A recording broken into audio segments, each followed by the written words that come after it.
दोस्तों, किसी के भी मन की बातें जानने के लिए 3 तरीके होते हैं और ये 3 तरीके बड़े ही सरल और आसान हैं, लेकिन इन तीनों तरीकों को समझना अति आवश्यक है। यदि आप इन तीनों तरीकों को समझ लेते हैं तो आप बड़ी ही आसानी से किसी के मन की बात को समझ लेंगे। तो चलिए इस एक बौद्ध कहानी के माध्यम से हम ये समझते हैं कि किस तरह से आप दूसरे के मन की बातों को जान सकते हैं, समझ सकते हैं।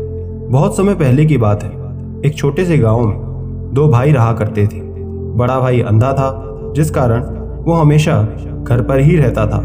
वही छोटा भाई खेती किया करता था, लेकिन खेतों में अत्यधिक जानवरों के आने से पूरी फसलें नष्ट हो जाती थीं, जिसके कारण छोटा भाई बहुत परेशान हो जाता।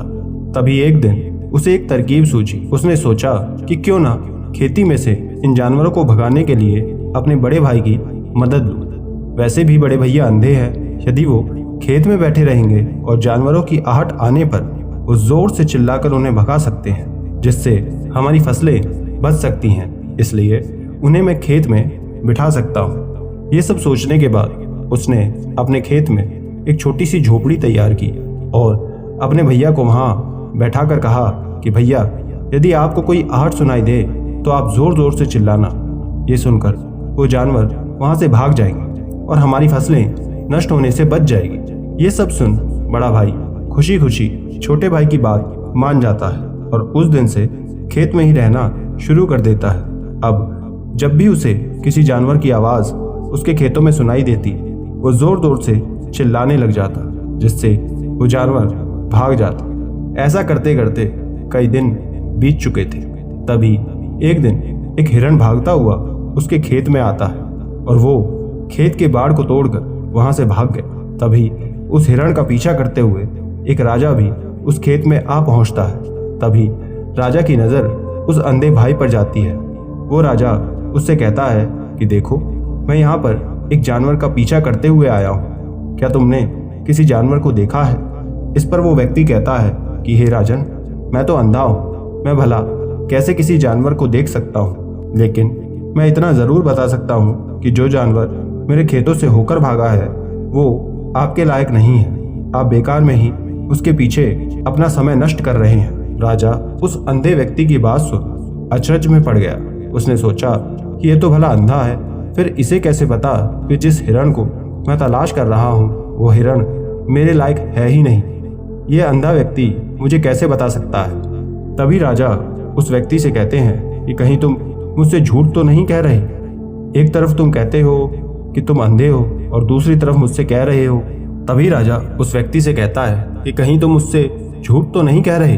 एक तरफ तुम कहते हो कि तुम अंधे हो और दूसरी तरफ मुझसे कह रहे हो कि जो जानवर यहाँ से भागा है वो मेरे लायक नहीं है। इस पर वो अंधा व्यक्ति कहता है कि हे राजन, जिसे आप हिरण समझ रहे हैं वो असल में हिरण नहीं, हिरणी है, और वो भी गर्भवती। और जहाँ तक मुझे ज्ञान है, मैंने कभी किसी राजा को किसी गर्भवती स्त्री का शिकार करते हुए नहीं सुना, और इसी कारण मैं आपसे ये सब कह रहा हूँ कि वो हिरणी आपके लायक नहीं है। आप उसके पीछे अपना समय व्यर्थ न करें। ये सुनकर राजा और भी ज्यादा अचरज में पड़ गया। ये अंधा आदमी ये कैसे जान गया कि वो हिरणी है और गर्भवती है? राजा कुछ देर सोच विचार करने के बाद अपने सेनापति से कहता है कि सेनापति जी, मुझे वो हिरणी जीवित चाहिए, क्योंकि मुझे ये पता करना है कि वो हिरण क्या सच में हिरणी है और गर्भवती है, क्योंकि ये अंधा व्यक्ति बहुत विश्वास के साथ कह रहा है और मुझे इस बात की पुष्टि करनी है। यदि वो हिरणी हुई और गर्भवती हुई तो वो हमारे शिकार के लायक है नहीं, क्योंकि हम तो हिरण का पीछा कर रहे थे। जाओ पता करो क्या वो हिरणी है। सेनापति राजा से आज्ञा लेकर आगे निकल जाता है और कुछ देर बाद जब वो वापस लौट कर आता है तो कहता है कि हे राजन, इस अंधे आदमी ने जो भी बातें कही वो बिल्कुल सही है। वो एक हिरणी ही है और गर्भवती ही है। ये सुनकर राजा आश्चर्य से भर गया और सोच में पड़ जाता है कि ये अंधा व्यक्ति कैसे ये जान गया कि वो हिरणी है और गर्भवती है। भला एक अंधा आदमी ये कैसे जान सकता है? आखिर ये उसे कैसे पता चला? ऐसे कई सारे प्रश्न अब राजा के मन में उमड़ने लगे थे। राजा ने ये बात अब ठान ली थी कि उसे इस बात की तह तक जाना है। भला एक अंधा आदमी कैसे ये जान सकता है कि वो जानवर एक हिरणी है और गर्भवती है। ये सब सोचकर राजा अंधे आदमी के पास जाता है और कहता है कि देखो, मैं ये तो नहीं जानता कि तुम सच में अंधे हो या नहीं, लेकिन मैं तुमसे एक प्रश्न का उत्तर जानने आया हूँ। क्या तुम इसका सही सही उत्तर मुझे दोगे? इस पर वो अंधा आदमी कहता है कि हे राजन, आप उससे जो पूछना चाहते हैं पूछ सकते हैं, मैं सभी का सच सच जवाब दूंगा।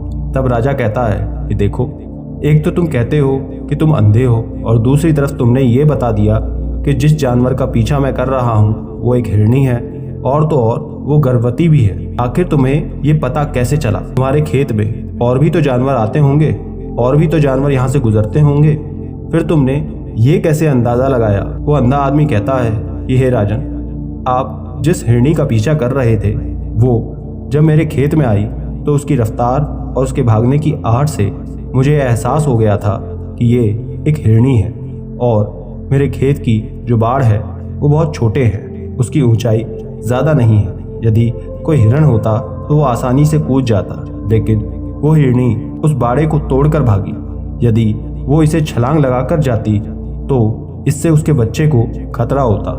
इतनी सी बात से ही मैंने ये पता लगा लिया कि वो हिरणी गर्भवती है, जिस कारण वो ऊंची छलांग ना लगाकर उस बाड़े को तोड़ते हुए भागी। ये सुनकर राजा के मन में एक और प्रश्न आया। वो कहता है कि तुम्हें कैसे पता चला कि वो एक हिरणी ही है?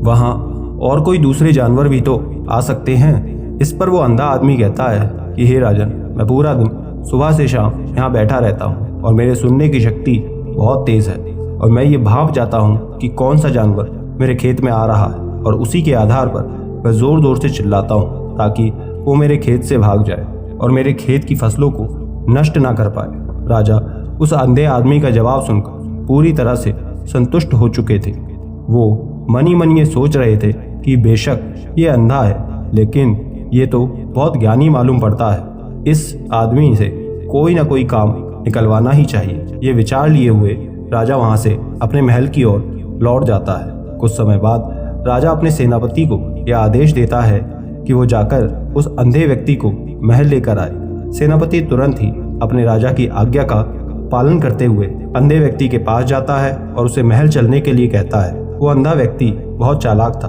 वो समझ गया था कि राजा उसे जरूर कोई ना कोई काम सौंपने वाले हैं और वो काम उसे मुसीबत में डाल सकता है, लेकिन उसने फिर भी राजा की बात सुन सेनापति के साथ महल चल दिया। राजमहल पहुंचने के बाद राजा उस अंधे आदमी से कहता है कि आप तो बहुत ज्ञानी और परखे हुए व्यक्ति हैं, आपको किसी भी बात का पता बड़ी ही आसानी से चल जाता है। आज मैंने आपको इसलिए बुलाया है क्योंकि मैं आपसे ये जानना चाहता हूँ कि मेरी पत्नी पतिव्रता है या नहीं। इस पर वो अंधा व्यक्ति कहता है कि महाराज, ये कैसा प्रश्न है? राजा कहता है कि मैंने आपसे बिल्कुल उचित प्रश्न किया है, आप मुझे इस प्रश्न का उत्तर दीजिए। इस पर अंधा व्यक्ति कहता है कि हे राजन, ये सब बातें जाने दीजिए। आपके विवाह को कितने वर्ष बीत चुके हैं, अब आप ये बातें क्यों जानना चाहते हैं? आपके मन में ऐसे प्रश्न क्यों उठ रहे हैं? इस पर राजा जिद करता हुआ कहता है कि देखिए, आपको मुझे इस प्रश्न का उत्तर देना ही होगा। यदि आप मुझे इस प्रश्न का उत्तर नहीं देंगे तो आपको मुझे दंड देना होगा। राजा के मुख से ये सब बातें सुन अंधा व्यक्ति कहता है कि यदि महाराज आप इस बात का उत्तर जानना ही चाहते हैं तो उसके पहले आपको फिर मेरा एक काम करना होगा। इस पर राजा कहता है कि बोलो, क्या काम करना होगा? तब अंधा व्यक्ति इस पर कहता है कि आपकी पत्नी को मेरे साथ एक कमरे में अकेले छोड़ना होगा। उस अंधे व्यक्ति की ये बात सुनकर राजा पहले तो क्रोधित हो जाता है, लेकिन फिर कुछ देर सोच विचार करने के बाद अंधे व्यक्ति की बात मान जाता है और अपने सेनापति को यह आदेश देता है कि इस व्यक्ति को और मेरी पत्नी को कुछ देर के लिए एक कमरे में अकेला छोड़ दे। सेनापति ऐसा ही करता है। अब राजा की पत्नी और वो अंधा आदमी एक कमरे में बंद हो जाते हैं और कुछ देर बाद अंधा आदमी राजा की पत्नी से कहता है कि मुझे आपको छूना है। ये सुनकर राजा की पत्नी क्रोधित हो जाती है और उस अंधे व्यक्ति को पकड़कर पीटने लगती है, कभी हाथों से तो कभी लातों से तो कभी जमीन पर पटक पटक कर वो उस अंधे आदमी की खूब पिटाई करती है। अंधा आदमी जैसे तैसे अपनी जान बचाकर वहां से भाग निकलता है और सीधा राजा के पास जा पहुंचता है और कहता है कि हे राजन, आपकी पत्नी पतिव्रता नहीं है। यह सुनकर राजा अत्यंत क्रोधित हो जाता है और अपनी तलवार मयान में से निकालकर सीधा अपनी पत्नी के पास जाता है और क्रोध में जाकर अपनी पत्नी से कहता है कि रानी जी, मैं आपसे अभी जो भी प्रश्न करूंगा आप उसका सच सच जवाब देना होगा, और यदि आपने एक शब्द भी झूठ कहा तो मैं अभी आपका सिर धड़ से अलग कर दूंगा। आप मुझे बताएं कि क्या आप पतिव्रता हैं कि नहीं। इस पर राजा की पत्नी कहती है कि हे महाराज, आप बेशक मुझे अभी जान से मरवा दीजिए, लेकिन मैं पतिव्रता नहीं हूं। ये सुनकर राजा बेहद खुश हो जाता है, क्योंकि उस अंधे व्यक्ति ने उसे जो भी कहा था वो बिल्कुल सच था। ये सुनकर राजा तुरंत ही उस अंधे व्यक्ति के पास पहुंचता है और जाकर कहता है कि तुम्हें ये कैसे पता चला कि मेरी पत्नी पतिव्रता नहीं है। इस पर अंधा व्यक्ति कहता है कि हे राजन, मैंने तो आपकी पत्नी से बस सीधी सी एक बात कही थी कि मुझे उन्हें छूना है, लेकिन वो तो इतने क्रोध में आकर मुझे लात घूंसे से पीटना शुरू कर दिया, और भला कोई औरत किसी और मर्द को कैसे छू सकती है, और इन्होंने बिना आव ताव देखे मुझे पीटना शुरू कर दी। तो ये भी तो एक तरह से छूना ही हुआ, और एक पतिव्रता नारी कभी किसी पराये मर्द को नहीं छूती है। जब मैंने उन्हें छूने के लिए कहा था तो वो मुझे मना भी कर सकती थी, उसके लिए मुझे मारने की क्या आवश्यकता थी, लेकिन उन्होंने तो मुझे पीटना ही शुरू कर दिया, और देखते ही देखते उन्होंने मेरे पूरे शरीर को छू लिया। तो आप ही बताएं, ऐसी स्त्री भला पतिव्रता कैसे हो सकती है। इस पर राजा कहता है कि तुम तो बड़े ज्ञानी मालूम पड़ते हो। अच्छा चलो, मेरे एक और प्रश्न का उत्तर दो। यदि तुमने मुझे इस प्रश्न का सही सही जवाब दे दिया तो मैं तुम्हें यहाँ से जाने दूंगा। आगे राजा फिर उस अंधे व्यक्ति से कहता है, तुम मुझे ये बताओ कि क्या सच में मैं अपने पिताजी का ही बेटा हूँ या किसी और का। इस पर अंधा व्यक्ति कहता है कि हे राजन, इस बात से क्या लेना देना, आप चाहे किसी की भी औलाद हो, आखिर आप हैं तो इस राज्य के राजा ही, इसलिए इस प्रश्न को जाने दीजिए।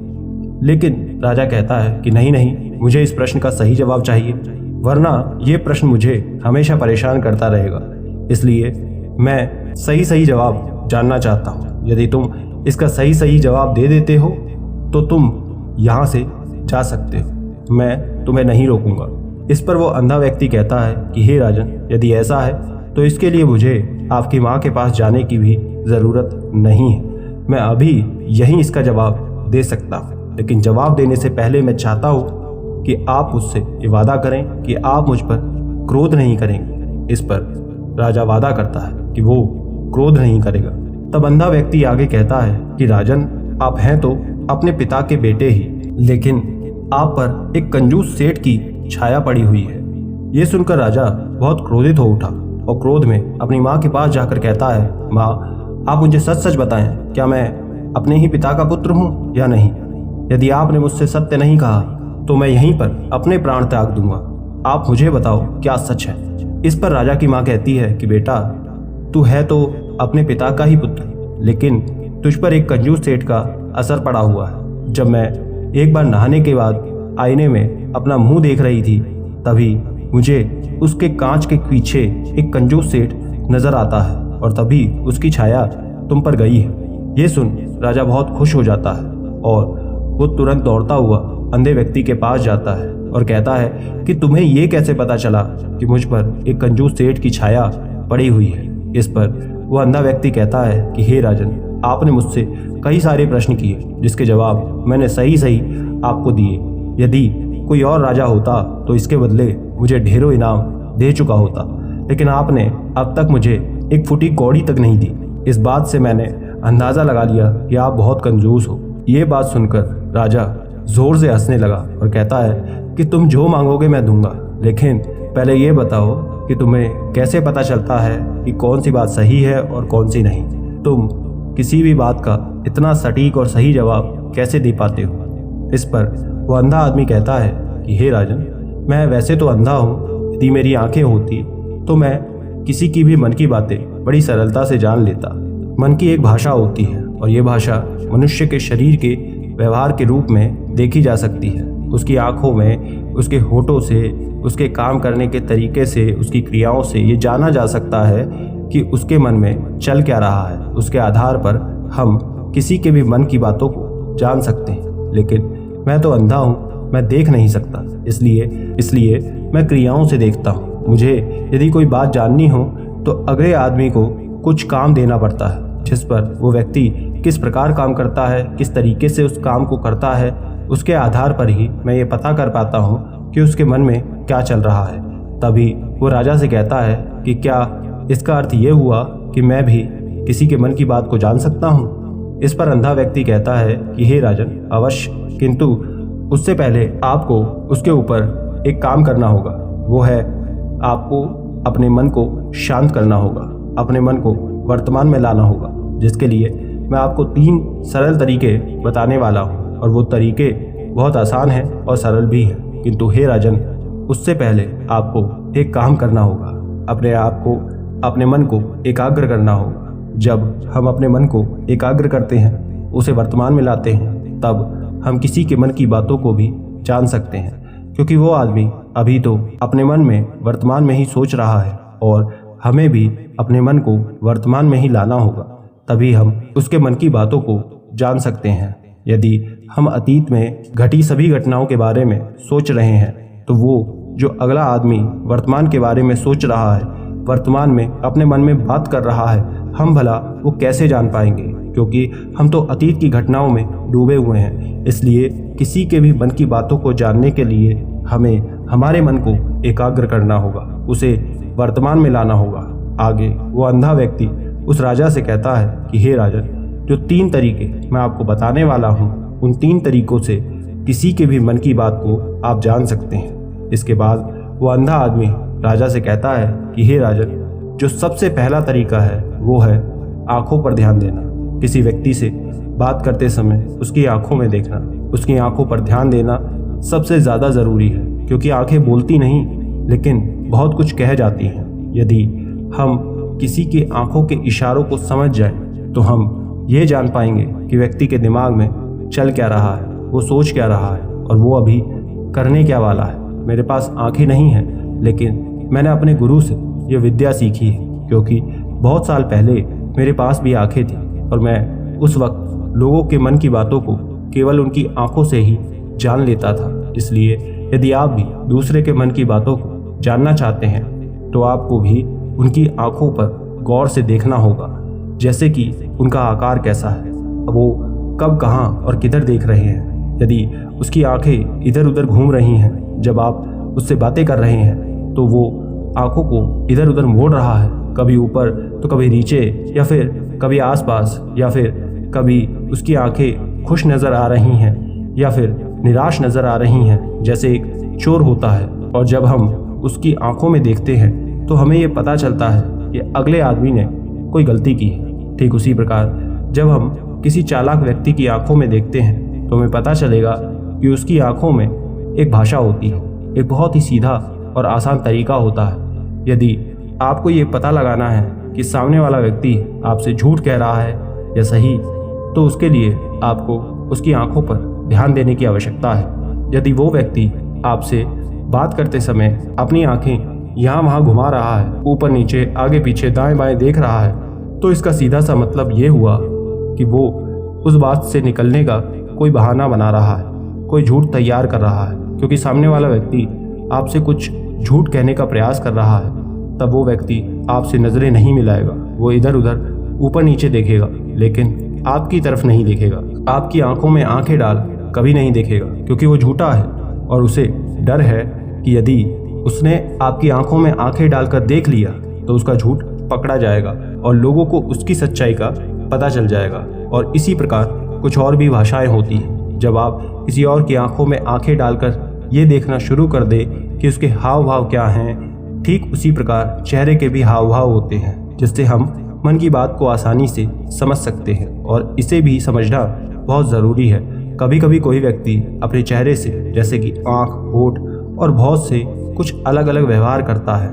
यदि आप किसी व्यक्ति के चेहरे पर गौर करेंगे तो आप आसानी से ये समझ पाएंगे कि वो व्यक्ति बहुत ही उल्लास में है, या वो बहुत उदास है, या तो उसे बहुत बड़ी कोई खुशी है या फिर कोई बड़ा दुख है, वो अपने अंदर क्या महसूस कर रहा है, ये सारी बातें हम उसके चेहरे के हाव भाव से पता कर सकते हैं। तब चाहे वो इंसान जुबान से कुछ बोले या ना बोले, आप उसके चेहरे से सब कुछ पता कर सकते हैं। आगे वो अंधा व्यक्ति राजा से तीसरा तरीका बताते हुए कहता है कि हे राजन, इसी प्रकार तीसरी भाषा भी है, अर्थात तीसरा तरीका भी है, और वो है हाथों के सहारे और शरीर का व्यवहार।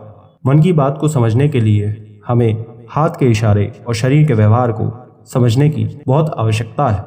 कोई व्यक्ति जब बात करता है तो आपने देखा होगा कि वो अपने हाथों को हिलाता है, हाथों से इशारा करता है।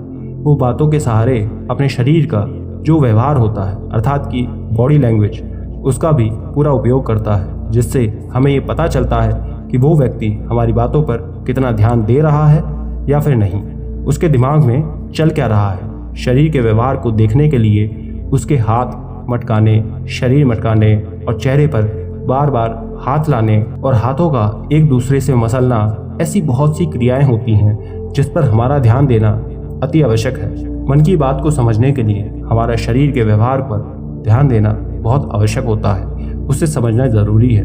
यदि हम इन 3 तरीकों को बहुत अच्छे से समझ लेते हैं तो हम किसी के भी मन की बातों को बड़ी ही सरलता और सहजता से जान सकते हैं। इसलिए यदि आपको किसी के मन की बातों को जानना है तो इसके लिए आपको उसकी आंखों पर, उसके चेहरे पर, उसके शरीर के हाव भाव को और उसके हाथों को बहुत ध्यानपूर्वक देखना होगा, समझना होगा, जिससे आप ये जान पाएंगे कि आखिर उसके मन में चल क्या रहा है और वो सोच क्या रहा है। लेकिन उससे पहले आपको आपके मन को एकाग्र करना होगा, शांत करना होगा और अपने मन को वर्तमान में लाना होगा।